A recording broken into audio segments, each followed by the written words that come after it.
La década del 70 es para muchos argentinos un espacio vacío. Para otros es un tiempo glorioso. Desde otra visión es la etapa nefasta. En rigor, los argentinos hemos tenido algunos libros sobre la década del 70, pero falta mucho para poder analizar este periodo de tiempo porque estamos demasiado comprometidos con ella. Algunos porque sienten culpa, otros porque sienten miedo, otros porque creen que el pasado no sirve, que hay que mirar siempre hacia adelante, nacimos de un repollo. Y estoy hoy con Ernesto Jauretche, que no solo fue protagonista de esa década, y protagonista importante, sino que fue autor de un texto que va a una película, Cazadores de Utopía, película de la cual yo la vi y salí con cierta bronca. Y bueno, y en algún momento nos sentamos con Ernesto a charlar sobre ella.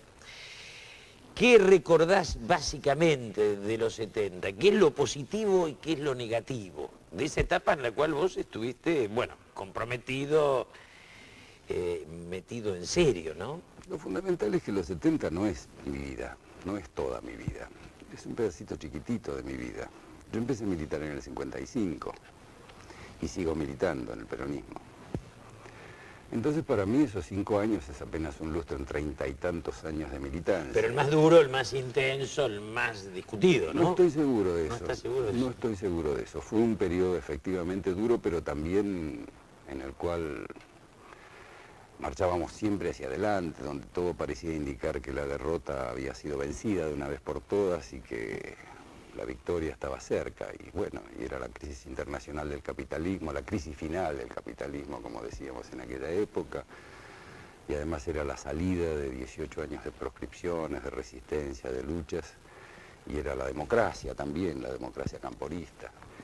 Y era, bueno, era también la realización personal, no solamente la realización desde el punto de vista político, de lo que nosotros concebíamos la política como una vocación de servicio hacia la sociedad. No solo era un país mejor, sino que también era por fin la tranquilidad, la paz, la posibilidad de empezar de nuevo a construir y dejar de luchar por destruir lo que el enemigo hacía, y empezar a llamarnos hermanos y compatriotas y compañeros, en vez de seguir llamando durante tantos años enemigos, ¿no? Pero no fue para mí en ningún sentido nada muy nuevo, te diría. Lo nuevo fue el 55 para mí, yo tengo 60 años. Vos empezaste en el 55, claro, a militar. Tenía 16 años y iba a la escuela Otto Krause. En el 55 yo era militante, no era militante, porque en esa época no eras militante de la UES. Era víctima de la UES, jugaba al ajedrez, hacía esgrima, nadaba. ¿Marcado por la figura de tu tío? Muy marcado por la figura de mi tío. Don Arturo es para mí mucho más que un tío, mucho más que un viejo prócer, célebre. Es un hombre que tuvo mucha influencia sobre mí, en todo sentido. Personaje en serio, uno de Además los grandes trabajé muchos años personajes, con él. ¿no? Uno de los grandes personajes que yo admiro mucho y supongo que muchos más admiran mucho. Pero don Arturo no tuvo hijos y yo pasé a ser un poco su sobrino preferido, lo acompañaba en los viajes, le hacía tareas de investigación periodística. Hay algunos libros de él que habría que volver a leer, ¿no? Sobre todo el Manual de Sonceras El Argentinas. Manual de Sonceras, medio pelo. Sí, el Manual de Sonceras hoy día habría además que renovarlo y poner las nuevas sonceras argentinas, ¿no? Porque hay multitudes. O sea, marcado por tu tío, en el 55 ingresás a la Juventud Peronista. No solo marcado por mi tío, la familia de mi madre eran todos gremialistas. Uno era fundador del gremio de Luz y Fuerza, 2 eran fundadores del gremio de SUPE, el otro era militante sindical también. En el 55 mi madre fue presa, mi madre era bandorista.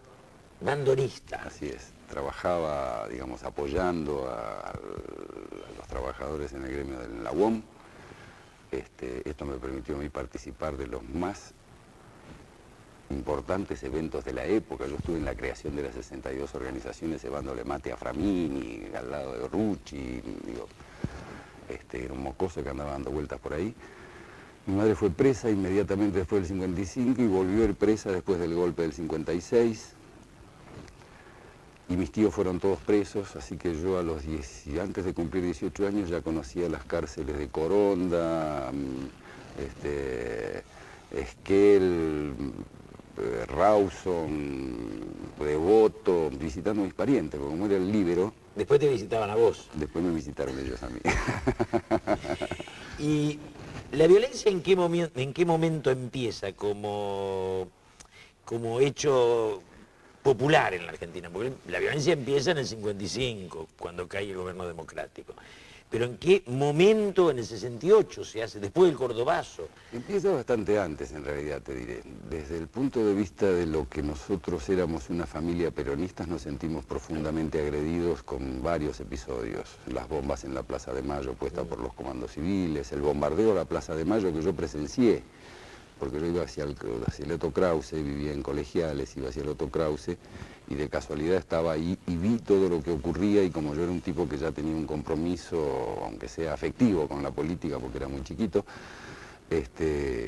me quedé a ver qué es lo que ocurría. Yo vi realmente lo que pasó allí, vi los camiones de la CGT ametrallados con una ametralladora .30 del Ministerio de Marina, los vi caer, vi un ómnibus dado vuelta con un montón de cadáveres despanzurrados. Digo, ahí se dijo que había habido 200 muertos, pueden ser 2.000, pueden ser 4.000, pero este salvajismo de haber bombardeado de esa manera brutal y después de ametrallar de esa manera salvaje a camiones llenos de trabajadores, por supuesto me dejó profundas marcas. Pero en la vuelta a casa, mis padres no creían que eso tuviera que ver con la derrota del régimen, digamos. Ellos siguen siendo peronistas y decían, de esta nos recuperamos, este salvajismo va a ser rechazado por la sociedad, esto nos consolida. Y después vino el 55 y ahí sí vino la tristeza. Mi padre lloró como 5 días seguidos sentado en un sillón, escuchando en la radio todos los acontecimientos. La vieja Argentina fracturada entre peronistas y antiperonistas, ¿no? Era una que pared. Empezó después. Hasta ese momento para mí era la Argentina peronista. Está bien. Era pero Argentina... para los antiperonistas la bronca existía desde antes, ¿no? Sí, no vamos a comprar ese... Digo, para definición de ellos, aunque uno... Es decir, lo que vos podés decir claramente, que se lo acusaba al peronismo de violencia y nunca le encontraron un muerto. Así es. O sea, y los que acusaban al peronismo de antidemocrático y violento, las listas son infinitas, porque no solo viene el bombardeo. Pero digo, para ellos ya la fractura existía antes, ¿no? Hay una expresión que te diría que es casi paradigmática de uno de los sociólogos consagrados, como uno de los científicos más importantes en este país, que cuando hace historia todo el mundo lo escucha y además publica todos los días en los diarios, que es Torcuato Di Tella, que leí el otro día, que dijo algo que realmente me parece un sinceramiento tremendo desde el lado de las clases dominantes, del lado donde él está, del lado donde él escribe. Para el que él trabaja. ¿Va? Para quienes él trabaja. Dice, en la Argentina hubo una guerra civil encubierta que empezó en 1945 y terminó en 1989 con el pacto que hizo el peronismo con el establishment.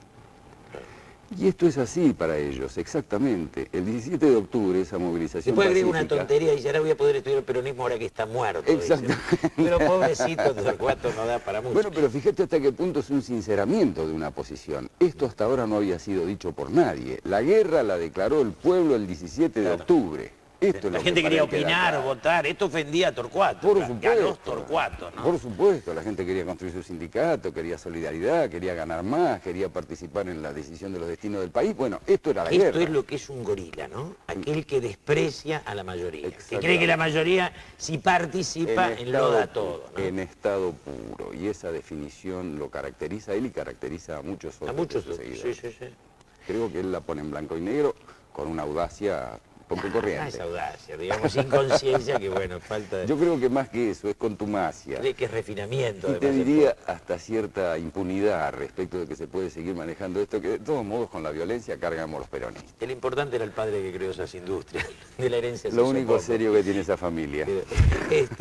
No, digo, ¿y cuándo nace la violencia como fenómeno masivo de la juventud de clase media jugando al peronismo? Esto es en los 70.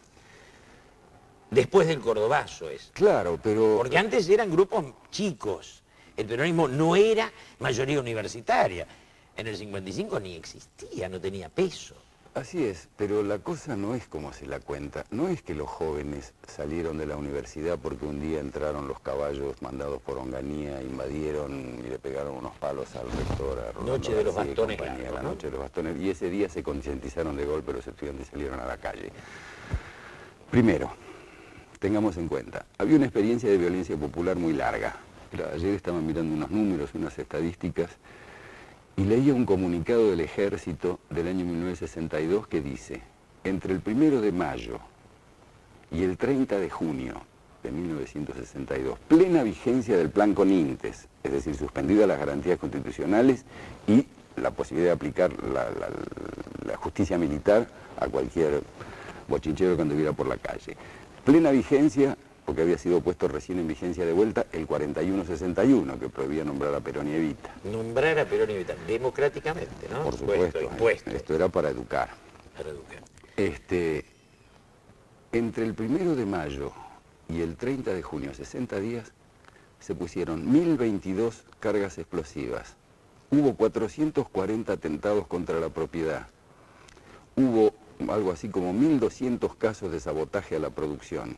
7 muertos y no sé cuántos heridos. Creo que 1200 caños no pusieron los montoneros en toda su historia.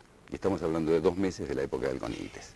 Vos lo que estás diciendo es, los montoneros, aunque hayan quedado como lo más relevante de la etapa de la violencia, en la historia de la violencia peronista no son lo más relevante. No son una etapa. Son simplemente una etapa probablemente la más ordenada, la más organizada, la más consciente. Pero yo me quejo un poco porque en esta película en la que tuviste que ver, quedan como el centro de esa participación. Esta es una de las grandes mentiras que se están inventando y que sirve para varias cosas. Pero vos coincidís conmigo que en Cazadores de Utopía toman un papel que parece que el peronismo es menos importante que la guerrilla. Totalmente, de eso se trata.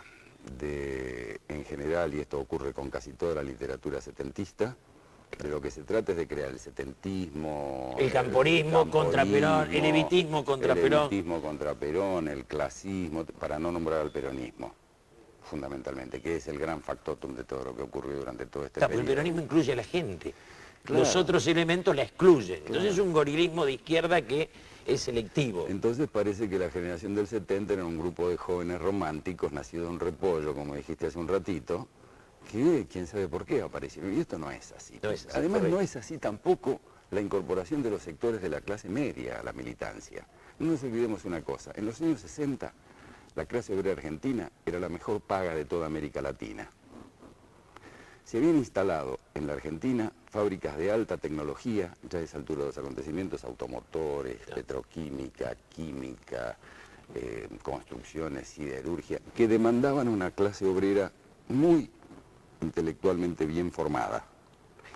Los obreros fueron a la universidad durante la década del 60 y durante la década del 70 los estudiantes habían sido concientizados por esos obreros. No me van a contar a mí que los estudiantes iban a los barrios a concientizar a la gente, era exactamente al revés, la gente concientizaba a los estudiantes. Algunos iban con esa voluntad y terminaban concientizados. Pero claro, esto está todo dado Pero vuelta. igual lo que pasa en los bastones largos es que, la noche de los bastones largos, es que lo que empieza en el 55, como golpe que iba a dar la panacea de la democracia, se agota con Onganía. Porque pasa Ilia, pasa Frondizi, digamos, se le va cayendo la careta, de Lonardi pasa Rojas, y en el ingreso de Onganía es ya las familias de hijos numerosos, católicos, que van a imponer un sistema franquista. Ya no era el sueño de la democracia contra Perón, es una idea fascista apoyada en la clase alta argentina, que dura muy poco porque era... Sí, pero su impacto sobre la sociedad es relativo. Digo, es relativo por varias razones. Primero porque el golpe de Estado ese no está dado ni contra las clases medias, ni contra ningún sistema político. Está dado contra el plan de lucha de la CGT. Claro, está dado contra él. Claro. Está dado contra una CGT, conducida por Bandor, que viene realizando un proceso de toma de fábricas. Se llegan a ocupar 1.200, 1.500 fábricas por mes en todo el país, practicando la autogestión de la empresa. Ojo, esto era un terrible síntoma de socialismo y que no se podía perdonar. Ese es el primer Qué golpe. historia la del bandorismo, ¿no? Porque Caramba. nosotros estábamos en contra porque estábamos con Perón, pero en rigor el bandorismo era una cosa en serio, ¿no? Claro que era un sí. esquema de poder en serio. Era el gran partido laborista que nos sigue Claro, faltando. era el Partido Laborista. Es de lo que nos sigue faltando. Pero sigamos, lo que queda como marcando nuestra sociedad es 69, 70 a 76, que es los años previos a la vuelta de Perón, al triunfo de Cámpora, a la vuelta de Perón y la muerte de Perón y el final. Ahí queda como un momento en el cual todos nos debatimos en ese trozo de historia, que es en el que no nos ponemos de acuerdo. Vos en ese pedazo participaste de un sector, Sí, claro. estabas comprometido en un sector. No había opciones, te diré, ¿eh? En ese momento no había opciones. No solamente porque nosotros leíamos a Fanon, que decía todo aquel que no milita es un cobarde o un traidor, sino porque además leíamos a Perón y decía, citando a los espartanos, que no se podía estar en otro lugar que no fuera el lugar de la lucha, etcétera. No había opciones y además las decisiones en el país en ese momento eran ya urgentes. La decadencia de la Yo estoy nación de era acuerdo. terrorífica. Yo estoy de acuerdo, pero nuestra fractura como generación se da después que asume Perón el gobierno. Es otra historia. Esa es la otra historia. Ahí empieza Porque la yo otra. me acuerdo que era diputado y la discusión era, Claro. ¿puede haber violencia en contra de nuestro propio gobierno? Y era la discusión que éramos todos compañeros, había diputados del grupo Montoneros y bastante, Claro. y esta discusión era, vos no podés ser diputado y poner la bomba. O sea, tiene que haber una represión de la democracia para impedir que esta violencia prosiga. Que creo que es el gran error de algunos sectores de la violencia. Porque esto que está absolutamente no discutido para nosotros antes del 73, empieza a ser discutible adelante del 73. Naturalmente, digo, hasta en ese momento el peronismo expresaba todo el movimiento nacional. Una clase obrera muy particular, además, que tenía que al mismo tiempo que reemplazar a una burguesía nacional inexistente que no era capaz de construir un proyecto capitalista para la Argentina. Inexistente al lado de la de hoy era monstruosa. Claro. Inexistente pensábamos allá. Inexistente ideológicamente, quiero decir, como idea de un país productivo, como idea de un país Claro. industrial. Y Soñaríamos hoy tener un Gelbar, ¿no? Tener Por Dios, esa, es claro que esa sí. conciencia de burguesía nacional. Es claro. Con esto nos van a odiar mucho de lo que... Bueno, Y al mismo tiempo tenía que luchar por defender sus intereses como clase. Era una clase obrera muy particular, creo que no se ha dado en otro lugar del planeta.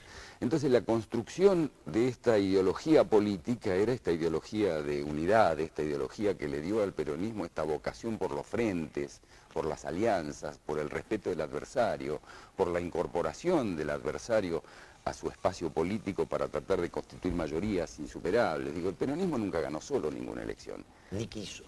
No es su vocación, siempre tiene una vocación democrática, una vocación de sumar, de incorporar otros sectores a la construcción del país, porque sabe que solo desde un sector no se puede.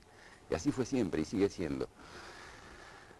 Esa clase obrera, que durante ese periodo desarrolló esta doble gestión, digamos, política desde el llano, cuando llegó al gobierno, esta ideología sí tenía que definir los polos. Ahí sí se empezaron a poner en distancia los polos. Después del 73 era evidente que dentro del peronismo había fuerzas antagónicas. Tenían un bloque sindical de 42 diputados. Acordate. Eran un poder en serio, ¿no? Acordate.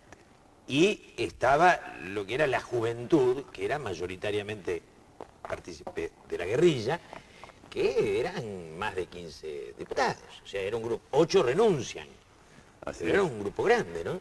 Y yo era el secretario legislativo de ese bloque, ¿te acordás? Vos eras el secretario legislativo de ese bloque. Pero hace unos años. Hace ¿no? unos cuantos. Y después, ¿cómo ves la historia? ¿Cómo siguió? ¿Vos hasta qué momento tuviste exilio, tuviste cárcel? Muchas cosas volvieron al lugar donde habían partido. Por ejemplo, el activismo estudiantil volvió al punto de partida. Volvió a ser los enemigos históricos del pueblo, que fueron desde el 45 al 55. Yo me acuerdo que en el 55 la FUA, en la huelga de la UTA, en una huelga del transporte que hubo, ofrecían militantes para manejar los colectivos, para romper la huelga. Después se produce esta integración de los trabajadores en la universidad, no de la universidad con los trabajadores, sino de los trabajadores que invaden la universidad. Se produce el proceso de los 70 y después emerge de vuelta la vieja FUA. Y hoy tenemos otra vez a la franja morada puesta en el campo opuesto, sí, en otro de campo, los ¿no? sectores populares. Algunas cosas volvieron a su lugar. No volvió a su lugar lo principal, no volvió a su lugar en un aparato productivo capaz de generar esa clase trabajadora combativa. No volvieron a su lugar los 30.000, el 75% de los desaparecidos son trabajadores. Esos no volvieron más a sus lugares. Y entonces aquello que había sido una larga experiencia de construcción de cuadros a través del tiempo y que había logrado consolidar una organización social capaz de disputar con su adversario por la renta nacional, su adversario por las utilidades de las empresas y demás, porque los trabajadores aprendieron a disputar desde un lugar muy particular. Digo, no era teoría. Ellos discutían en la mesa concreta con el patrón. Y el patrón ahí en esa mesa tenía que conceder parte de sus ganancias de acuerdo a la presión que le ejercían los trabajadores en una negociación por el excedente concreto allí. Esto lo trasladaron a la política y la política era un ejercicio práctico de la lucha, no era una ideologización de la lucha. ¿Y por qué la guerrilla se fractura tanto de la historia del movimiento nacional y del movimiento sindical? ¿O no es tan fracturada para vos? No porque se fractura de las conducciones sindicales, con las conducciones sindicales, con los aparatos burocráticos. ¿No va en un proceso en el cual lentamente se va aislando? Creo que no, creo que el proceso que marca la mayor cohesión entre la izquierda peronista, entre la izquierda revolucionaria no peronista y el movimiento obrero, se da muy poco tiempo antes del golpe, en julio del 75, con el Rodrigazo. Sí. Esa movilización del Rodrigazo, que creo que es lo que decide el golpe, digo, lo que decide el golpe no es la acción de la guerrilla, lo que decide el golpe es una clase obrera movilizada con ideología, con proyectos políticos, que sale a deponer a un ministro, que sale a ponerle condiciones a un gobierno, por su propia cuenta, al margen de las conducciones sindicales. Esto era gravísimo, cuando los obreros empezaron a organizarse desde la fábrica, desde las comisiones internas, desde los barrios. Allí se puso realmente, se termina de plasmar esta unidad entre la izquierda peronista y los trabajadores. Una larga historia de encuentros y desencuentros, pero ese es el punto en el cual se juntan. Ahora, pero Néstor, yo voy a esto. ¿En qué momento deja de tener sentido la lucha armada como opción de llegar al poder? En el 73. Está bien. El 25 de mayo de 1973. ¿Esta es tu definición? Sí, señor, absolutamente. En ese momento deja de tener sentido absolutamente. Lo que pasa es que también después hubo necesidades de generar una especie de fuerza militar de autodefensa. Los ataques de la derecha, amparada desde el Estado, con los parapoliciales como ejecutores, pero con las Fuerzas Armadas como infraestructura, ponían a la izquierda peronista y a todo lo que significaba el sector más progresista del peronismo y de la izquierda en general en una situación de vulnerabilidad tremenda. Entonces todo esto empezó a generar una especie de mecanismo de atrincheramiento. Empezamos también nosotros a blindar nuestras unidades básicas y todo lo demás, y bueno, y se produjo el proceso de militarización de la guerrilla, que yo creo que fue un error. Que fue un error, pero que es también, digo, uno siempre mide lo que uno hace, pero también está lo que hace el enemigo, ¿no? El enemigo nos obligó a defendernos militarmente, porque nos atacaban militarmente, aparte de que nos atacaban ideológicamente. Y esto generó que dentro de las estructuras políticas empezaran a tomar preeminencia quienes mejor sabían defenderse. Este es un tema importante. Claro. O sea, el juego de la violencia le fue quitando espacio a la política. Exactamente. Y el guerrero se impuso sobre el político y bueno, se terminó en una guerra que era absurda. Yo lo sostengo en mi libro y trato de defenderlo en No dejes que te la cuenten. Creo que nosotros empezamos a perder la guerra y empezamos a perder la política cuando cambiamos la racionalidad de la política por la racionalidad de la guerra, cosa en la que el peronismo no había entrado nunca en 20 años. Siempre había dado preeminencia a la política sobre la violencia, aunque no le hacía asco a la violencia. Y como te cuento, en el 62 ocurrían estas cosas, aunque la violencia formaba parte de la política, porque también era la política del enemigo, la violencia. Digo, lo juzgo desde el dolor de que yo, en mi primer casamiento, ayudaba en la misa Abeger y Mendizábal. ¿Qué tal? Claro. Y los vi vivos, hasta en un momento que deciden una ofensiva, que para mí era una búsqueda heroica de un suicidio porque no se bancaban lo que había pasado. Digo, tenía más comprensión desde ahí que desde una lucha con lógica de posibilidad de triunfo, ¿no? Ni hablar de lo que te referís a las circunstancias en las que murieron Mendizábal y Norberto Habeger, ya... O el sordo de Gregorio, todos ellos. No, ya esa era una época de disolución, una época en la que ya Montoneros no significaba nada, incluso para nosotros mismos. Yo estuve también en esa contraofensiva en la Argentina. Yo estuve muy poco tiempo afuera durante la dictadura. Me fui tarde, me fui en noviembre del 77 y volví a los 3 meses.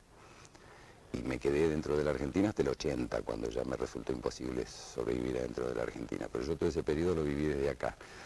Era una especie de necesidad de que si la realidad está, no sé, es adversa, y bueno, peor para la realidad. Sí. Ese era La ideología y nuestra decisión es tan fuerte que la realidad no nos importa, ¿no? Sí, sí. Digo, es en ese lugar, Ernesto, donde yo veo que muchos cuadros buscan como un suicidio heroico y digno, pero que era un sinsentido, como posibilidad real, ¿no?, de enfrentar a ese poder enorme. Ese tema yo se lo dejaría a los psicoanalistas. Digo, desde el punto de vista político, el principal error es haber creído que después del Rodrigazo, esa ofensiva de masas liderada por los trabajadores al margen de las organizaciones burocráticas se iba a continuar más allá del golpe. Y conspiraron contra eso dos cosas. Una, la hiperinflación, que implicó un repliegue tremendo desde todo punto de vista por temas de supervivencia simplemente.